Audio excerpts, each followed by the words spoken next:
매일 새벽 경비복을 챙겨 입는 아버지. 어깨 위에는 과연 무엇이 놓여 있었을까요? 아마도 가족의 생계 그리고 자식에게 짐이 되지 않으려는 마지막 자존심이었을 겁니다. 그런데 만약 그 모든 노력이 아들이 단 한마디 말로 부정당한다면 어떻겠습니까? 아버지 국민연금도 받으시면서 왜 굳이 그런 일까지 하세요? 남들 보기 창피해요. 오늘 이 가슴 아픈 한마디에 담긴 우리 시대의 비극, 그리고 그 누구도 남의 일이라 말할 수 없는 현실의 뿌리를 파헤쳐 보겠습니다.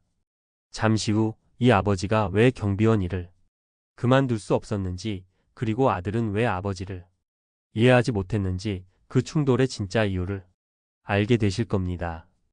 여기 올해 68이 되신 김영수 씨라는 분이 계십니다. 그는 25년간 꼬박꼬박 국민연금을 부었지만 매달 손에 쥐는 돈은 80만 원 남짓입니다. 물론 2023년 기준 우리나라 노령연금 평균 수급액이 월 62만 원 수준이니 그보다는 조금 많은 편입니다. 하지만 고혈압 약을 타야 하는 아내와 두 식구의 생활비, 가끔 찾아오는 손주들, 용돈까지 생각하면 이 돈은 매달 위태롭게 바닥을 드러냈습니다. 한 언론사 보도에 따르면 경제협력개발기구 OECD는 한국의 66세 이상 노인 빈곤율이 40.4%로 회원국 중 압도적인 1위라고 발표했습니다. 10명 중 4명이 빈곤에 시달린다는 뜻입니다. 김영수 씨에게 아파트 경비원 일은 선택이 아니라 바로 이 빈곤의 절벽으로 떨어지지 않기 위한 마지막 생존 수단이었던 셈입니다. 물론 돈 때문만은 아니었습니다. 그는 이를 통해 여전히 사회의 일원이라는 자부심을 느끼고 싶었습니다.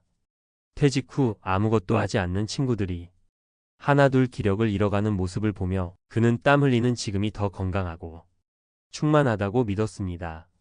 그런 아버지의 마음을 38된 아들은 전혀 이해하지 못했습니다. 아들은 번듯한 직장을 구하지 못해 몇 년째 부모님 댁에 얹혀 살고 있었습니다. 최근 한 통계는 30대 미혼 성인의 절반이 넘는 54.8%가 부모와 함께 산다는 현실을 보여줍니다. 아들은 자신의 무력함과 자괴감을 남들 눈에 초라해 보이는 아버지의 직업 탓으로 돌리고 싶었을지 모릅니다. 아버지 때문에 내가 창피하다. 는 원망 섞인 비난으로 자신의 실패를 가리고 싶었던 것입니다. 더 깊은 곳에는 세대 간의 불신도 자리 잡고 있었습니다. 젊은 세대는 2055년이면 국민연금 기금이 고갈될지도 모른다는 소식에 불안해합니다. 자신들은 제대로 받지도 못할 연금을 위해 막대한 보험료만 내게 될 것이라는 생각에 부모 세대가 받는 부족한 연금의 현실조차 제대로 보려 하지 않습니다. 여러분이라면 이 상황에서 누구의 마음이 더 아프게 다가오시나요? 자, 이 가슴 아픈 이야기는 단순히 한 개인의 불효나 소통 부족 문제로 치부할 수 없습니다. 그 이면에는 우리 사회가 외면해 온 세 가지 구조적인 원인이 숨어 있습니다. 첫 번째 원인은 용돈연금의 함정과 엇갈린 기대입니다. 국민연금을 받는데 왜 일을 해야 하나? 라는 아들의 질문은 국민연금이 노후를 완벽하게 책임져 줄 것이라는 착각에서 비롯됩니다. 하지만 현실은 전혀 다릅니다.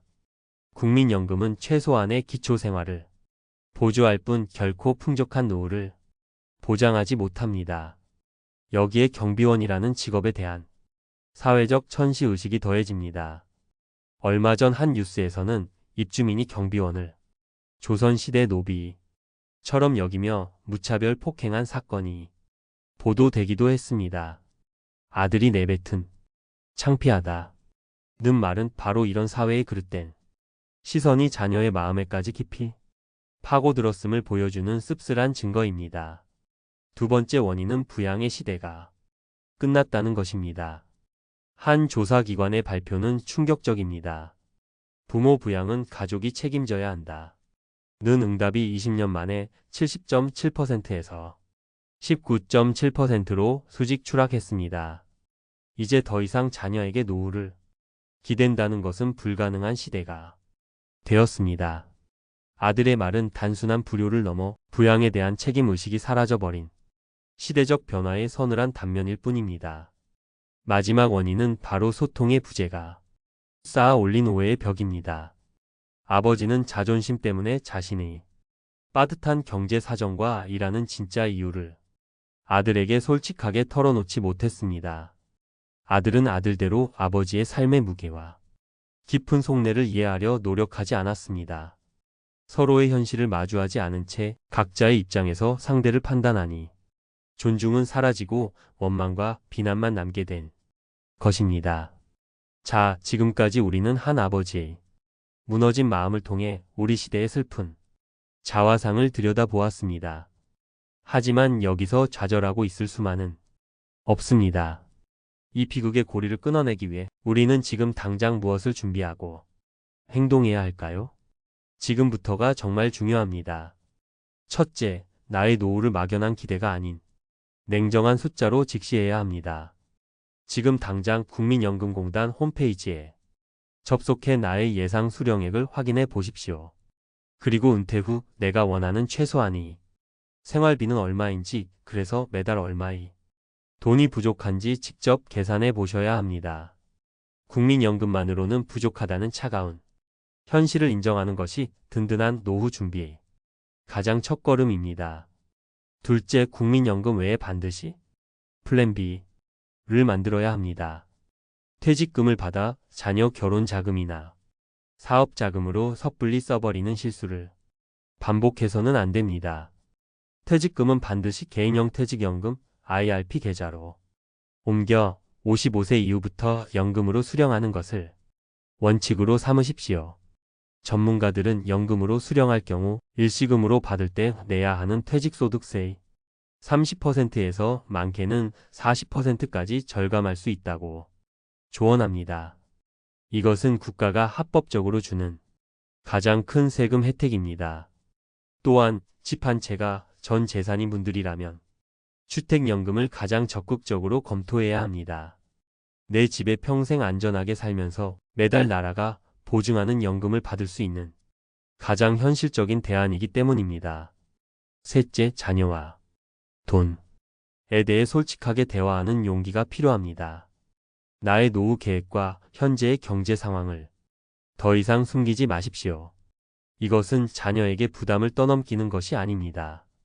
오히려 서로의 현실을 정확히 이해하고 아버지는 당연히 이 정도는 해주겠지, 혹은 자식이 이 정도는 해주겠지 하는 불필요한 오해와 기대를 막기 위한 최소한의 안전장치입니다.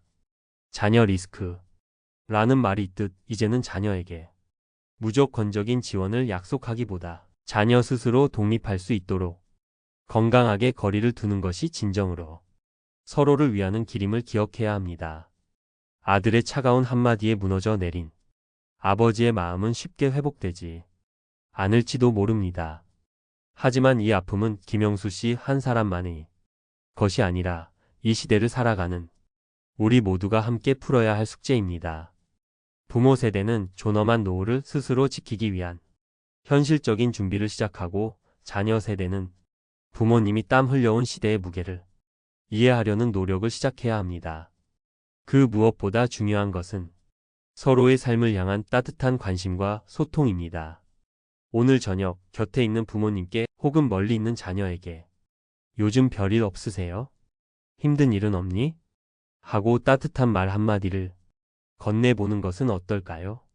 어쩌면 그 작은 시작이 무너진 마음을 다시 일으켜 세우고 서로를 보듬는 가장 위대한 첫걸음이 될 것입니다.